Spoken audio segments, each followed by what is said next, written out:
Good morning. Well, PTU downloaded last night. I couldn't stay up late. I was just tired. So let's take a look at the Ironclad. Oops. Ironclad. Jesus, 2,200 cargo.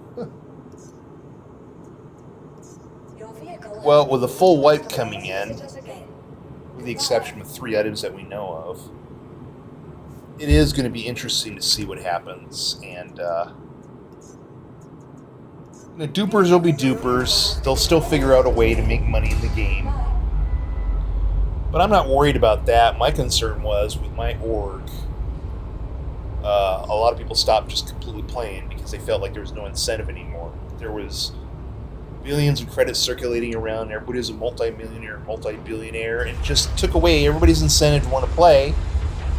So what was I don't want to say we're a large org, but what was a pretty busy org, we did have people on regularly, has evolved to a ghost town because CIG had failed to get their economy under control. And I do blame them for that. Now, at least now they're starting to head in that direction where they have the safeguards in. We'll see what happens. But in my case, I expect to be at ground zero again. And until a proper social party tool system is in place within the game, because I'm not one of those kinds of people who goes out and aggressively recruits people, and I get people mad when I have members that try to recruit people from other Discord channels, which I don't do. But anyway, we'll see what happens. Since 2017, I've always played Star Citizen solo. It's only been the last 270 days that I've taken on the leadership of a org, and it's a challenge. Jesus, look at those engines. 6 big ones, 4 mini ones, 10 engines. The fuel costs. Can you imagine this as a daily driver in real life? How much your fuel costs would be? Why do the engines keep coming on every time ships pull up?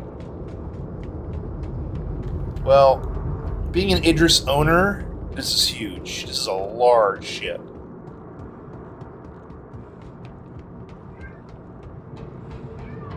Excuse my cat in the background. She, very talkative. Interesting.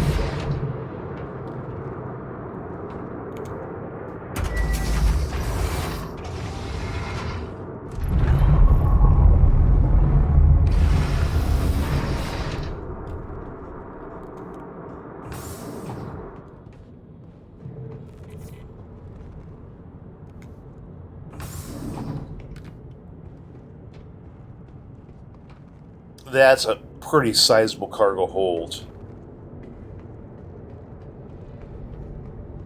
That's impressive. That's a lot of cargo.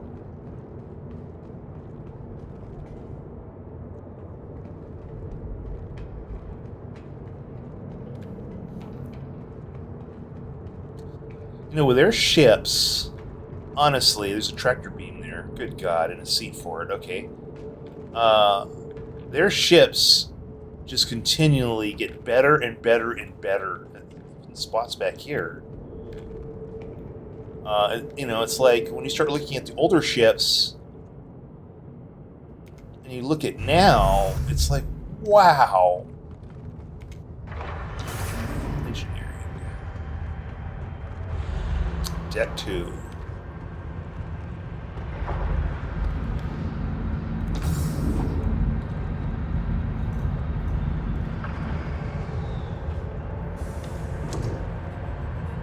This is, I don't know what these gaps are for.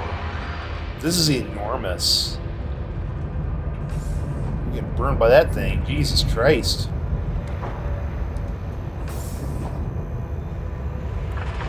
This ship is massive. I thought the Idris is big. Very straightforward too. They continually improve. It's not a very hard ship to get around either. Getting better in their labeling too, I see.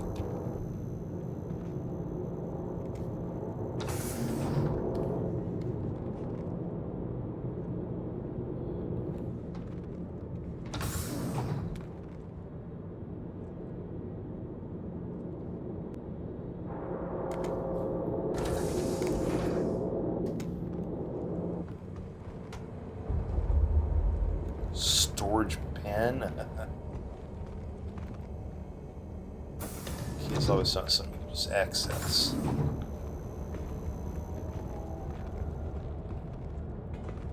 Sure.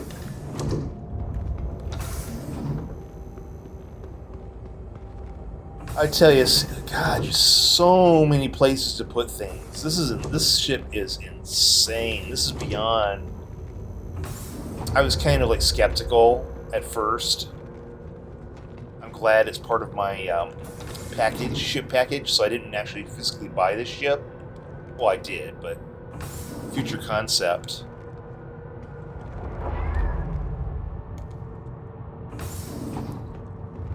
Wow. Wow, wow, wow. This is an impressive ship. Another ship I'm going to spend the bulk of my time being lost in and probably running around in circles. It's just, that's all it is with this game.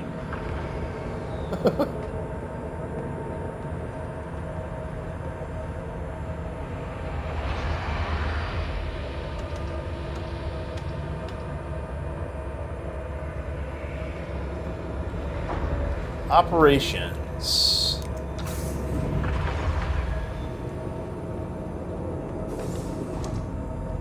Quarters. Oh, wow. Everybody has their own crew quarters. Communal bathrooms. You know, eventually the day is going to come. Standard Drake. When these bathrooms are going to mean something. And I do mean that sincerely. Let's take a look at the crew quarters. Yeah, very Drake. Very Drake. Standard. Okay, that is really cool. They did a nice touch on this. Beautiful ship. Command module. I'm having a lot of problems with these command modules, but the day is going to come where they're going to matter, and I do mean that. I do know they're the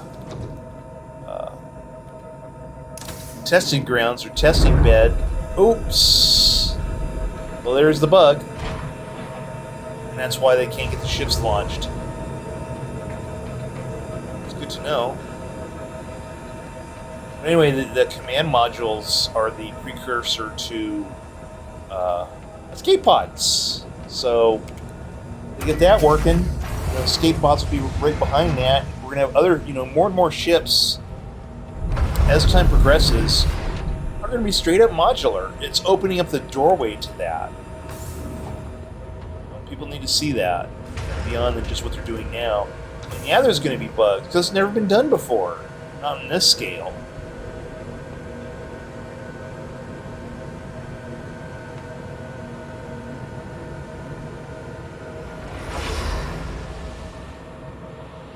Rex. Oh, they color coded for what level it is.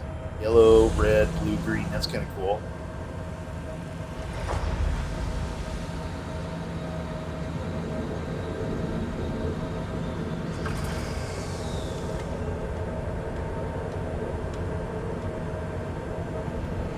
I just saw a guy check. Command module busted. Yes. Yes, ladies and gentlemen, command module is busted.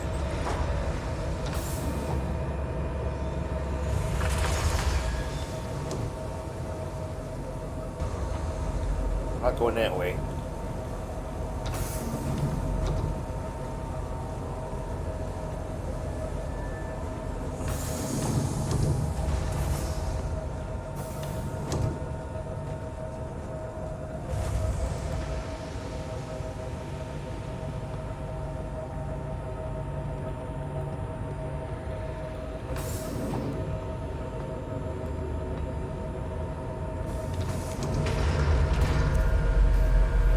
I'm sure they're going to get patches in today, get that command module online.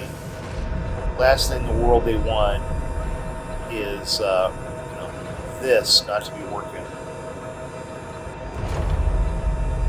But this is why we're on the PTU, right?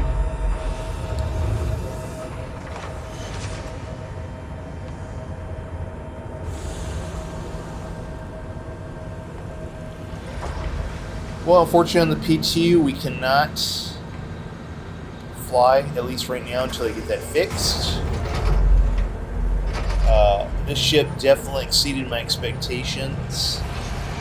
I'm actually quite impressed. The artwork is very well done. And a lot of people reference the ship as a square box. Fine.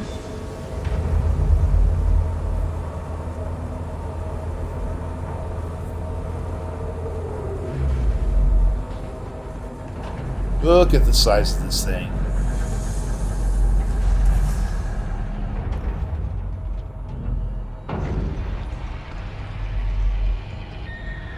This is insane how big this ship is. Unlike the Idris, where you have the challenge of trying to go up the ramp, this is a fully open roof, just like the Polaris. That's crazy. What a ship. I'm sure there'll be more features I'll have to go through in the ship, and I can't wait to at least fly the bucket of bolts to see how well she does. I can imagine with that many engines, it probably does quite well. So that's actually where you're flying out of in the command module. And that detaches. Wow, I'm actually glad I have it. It's just it's different. It really is different. It looks like an aircraft carrier, actually. Well, ladies and gentlemen, that is the Ironclad, or as they call it, the Iron Chad. I am your host, Slaylot, Commander of the Dirty Dozen. Thanks for watching.